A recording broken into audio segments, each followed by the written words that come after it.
ছোট ছিলাম তখন এই ছবিটা ছাপা হইতো পত্রিকায়, বলা হয়তো পাকিস্তানি ছেলেরা লুঙ্গি খুলে দেখতেছে তার খতনা করা আছে কিনা, হিন্দু না মুসলমান।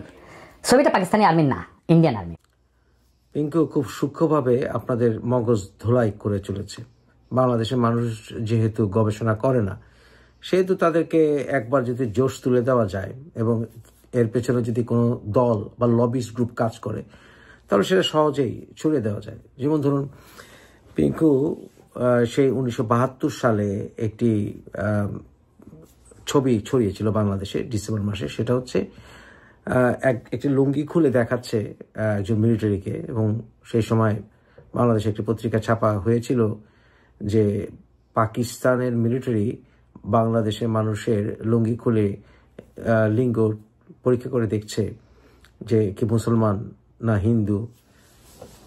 এবং এটা বলে পিঙ্কু বোঝাতে চেয়েছে যে পাকিস্তান আর্মি সম্পর্কে মিথ্যা কথা বলা হয়েছে। এইভাবে মিথ্যাচার করে পাকিস্তান আর্মিকে আসলে মূলত ছোট করা হচ্ছে। সেখানে সে বলতে চাচ্ছে বেসিক্যালি যে এখানে পাকিস্তান বাহিনীকে ছোট করা এবং হিন্দুদেরকে যে টার্গেট করেছে এই জিনিসটাকে সে ছোট করে দেখাতে চেয়েছে। এটাই তার মূল উদ্দেশ্য। আসলে এই নব্য ফ্যানাটিক, ডিপ ডাউন সে ফ্যানাটিক হয়ে গেছে যে কোনো ভাবেই হোক। এই ফ্যানাটিক জামাত দ্বারা ব্রেইন ওয়াশ, জামাতের নবী এই পিঙ্কু, সে আসলে আপনাদেরকে বোকা কিভাবে বানাচ্ছে জানেন? সে যেটা আপনাদেরকে বলছে না যে পাকিস্তানে যুদ্ধকালীন সময়ে ইয়াহিয়া খানের প্রচার মাধ্যম এবং সকল পাকিস্তানি পত্রপত্রিকায় বাংলাদেশে এই যুদ্ধটাকে জিহাদ হিসেবে দেখানো হচ্ছিল। ভারতকে সাথে নিয়ে আমাদের বাঙালি মুক্তিযোদ্ধারা যে যুদ্ধ করছিল, এটা যে জেহাদ হিসাবে প্রচার করছিল পাকিস্তানের গণমাধ্যম, পাকিস্তানের তৎকালীন বিভিন্ন পত্রপত্রিকা, এই জিনিসটা সে ছোট করতে চেয়েছে। মানে সে মোটামুটি আপনারা যাতে এই বিষয়ে না জানেন, আপনারা যেন মনে করেন সবই প্রোপাগান্ডা, এটা সে বলতে চেয়েছে। এবং এই উদ্দেশ্যেই ওই একটি ভুলকে কেন্দ্র করে সে পুরো বিষয়টাকে অস্বীকার করতে চাচ্ছে। হ্যাঁ, ওই সময় এই জিনিসটা একটা ভুল তথ্য ছাপানো হয়েছিল বাংলাদেশের একটি পত্রিকায়, কিন্তু এর অর্থ এই নয় যে পাকিস্তানের বাহিনী আমাদেরকে কাপড় খুলে চেক করতো না। এর অর্থ এই নয় যে হিন্দুদেরকে নিধন করা হতো না। এর অর্থ এই নয় যে এই বিষয়ে কোনো গবেষণা নাই। পাকিস্তানের গণমাধ্যমে যুদ্ধকালীন সময়ে প্রচার করা হতো এটা জিহাদ, এবং এইটা বলে সমস্ত মুসলিম বিশ্বকে বাংলাদেশের বিরুদ্ধে রাখা হয়েছিল। এবং যুদ্ধকালীন সময়ে কোনো মুসলিম দেশ আমাদের পাশে ছিল না, এমনকি স্বাধীনতার পরেও আমাদের পাশে মুসলিম দেশগুলো ছিল না, বঙ্গবন্ধু হত্যা পর্যন্ত। বঙ্গবন্ধু হত্যা পর্যন্ত পাকিস্তান বাংলাদেশে কোনো এমবেসি খুলে নেই। বঙ্গবন্ধু হত্যা পর্যন্ত সৌদি আরব পর্যন্ত আমাদের স্বীকৃতি দেয়নি। বঙ্গবন্ধু হত্যার পরের দিন সৌদি আরব স্বীকৃতি দিয়েছিল আমাদেরকে, কারণ ওই যে বললাম জিহাদ হিসেবে প্রচার করা হয়েছিল। কিন্তু ইন্টারন্যাশনাল কমিশন অফ জুরিস, ওখানে কিন্তু এই বিষয়ে বিশদ লেখা আছে, যেটা আপনাদেরকে আমি এই ভিডিওর শেষে দেব। এবং অসংখ্য গবেষণামূলক পত্রিকায়, গবেষণায়, বিভিন্ন জায়গায় এটা এস্টাবলিশড যে ওই সময় পাকিস্তানিরা হিন্দুদেরকে টার্গেট করে হত্যা করত। চুকনগরে একদিনেই হাজার হাজার হিন্দুদেরকে টার্গেট করে হত্যা করা হয়েছিল। অসংখ্য সাক্ষী সাবক গবেষণায় এটা প্রমাণিত।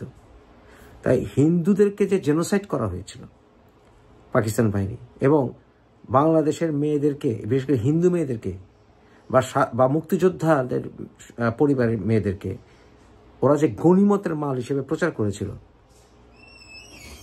এবং বিভিন্ন জায়গায় ধরে রেখে যে গণধর্ষণ করেছিল পাকিস্তান আর্মি, ওই পাকিস্তান আর্মির এই ধর্মকে ব্যবহার করে ওরা যে নিপীড়ন, জেনোসাইড চালিয়েছিল, এই বিষয়টাকে ঢেকে পাকিস্তান যুদ্ধকালীন পাকিস্তান আর্মির ইমেজ বাড়ানোর জন্য এইটা একটা অজুহাত। হ্যাঁ, একটা মিথ্যাচার বলবো কি, ভুল তথ্য ছাপানো হয়েছিল। এটা আসলে ভারতের আর্মি তখন চেক করছিল অস্ত্রের জন্য, লুঙ্গির ভিতরে অস্ত্র ক্যারি করছে কিনা, এবং সত্য ঘটনা হচ্ছে এখানে ইন্ডিয়ান আর্মি চেক করছিল যে লুঙ্গির নিচে অস্ত্র ক্যারি করছে কিনা বাঙালি, কিন্তু এটা ভুল ছাপিয়েছিল বলে এর অর্থ এই নয় যা বললাম আপনাদেরকে যে হিন্দু জেনোসাইড হয়নি, বাংলাদেশে লুঙ্গি খুলে টেস্ট করা হয়েছে।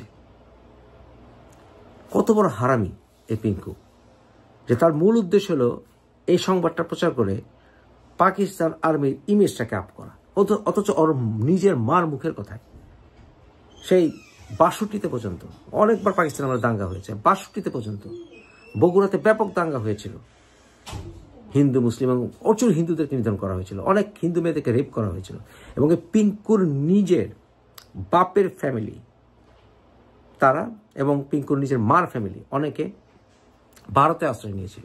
ওর মার মুখ থেকে শুনবেন, ওরা অনেক আত্মীয় স্বজনকে, ঘনিষ্ঠ আত্মীয় স্বজনকে পাকিস্তানের ৭১-এর যুদ্ধে পর্যন্ত হত্যা করা হয়েছিল। কত বড় নালায়েক হতে পারে এই পিঙ্কু, কত বড় নালায়েক হতে পারে।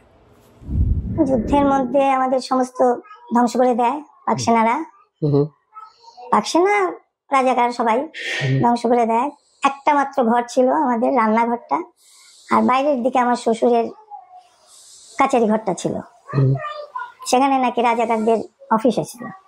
এবং আমার শ্বশুর খুব বিখ্যাত উকিল ছিলেন, এবং আমার ভাসুররা, আমার এক ভাসুর, মেজ ভাসুর সত্যরঞ্জন ভট্টাচার্য, উনি তো খাবড়া ওয়ার্ডে গুলি খাওয়া মানুষ, লাস্ট খাবড়া ওয়ার্ডের একজনই বেঁচে ছিলেন, উনিও মারা গেছেন।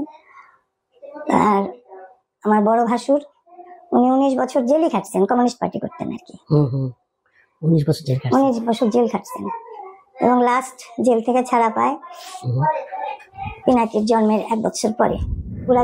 বগুড়াতে না, সারা বাংলাদেশেই একটা রায়ট হয়, ভীষণ ভাবে রায়ট হয়। আমাদের তখন জন্ম হয়নি, আমি ছোট তখন, আমি ক্লাস 8-এ পড়ি, নাটোর গার্লস স্কুলে আমি পড়তাম। সেই সময় ভীষণ ভাবে রায়ট হয়, বগুড়াতেও হয়, বগুড়াতে প্রচুর লোককে মেরে ফেলছে। তো হিন্দু মুসলিম রায়ট হয়, দাঙ্গা যেটা। তাই জলেশ্বরী তলা, এটাই আমাদের বাড়ি, আদি বাড়ি। তা আমার ছোট দেওর, সবার ওনার সব ছোট ভাই তখন ওই ৬২ সালেই ম্যাট্রিক পরীক্ষা দেয়। ডাঙ্গারিয়াতে, ছোট ছিল সে, ডাঙ্গারিয়াতে সে একটা ট্রমার মধ্যে চলে যায়, মানসিকভাবে হ্যাঁ বিধ্বস্ত হয়। আর আমার ননদ টনদ ছিল বড় বড়।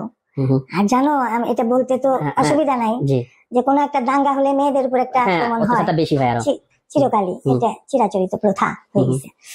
তো তখন আমার শ্বশুর ওদের সবাইকে পাঠায় দেয় ইয়েতে, দেশে পাঠায় দেয় না, শিলিগুড়িতে পাঠায় দেয়। শিলিগুড়ি আমার এক ননদ ছিল, আমার ননদ ওখানে, ননদ তার হাজবেন্ড নিয়ে থাকতো, ওখানে সবাই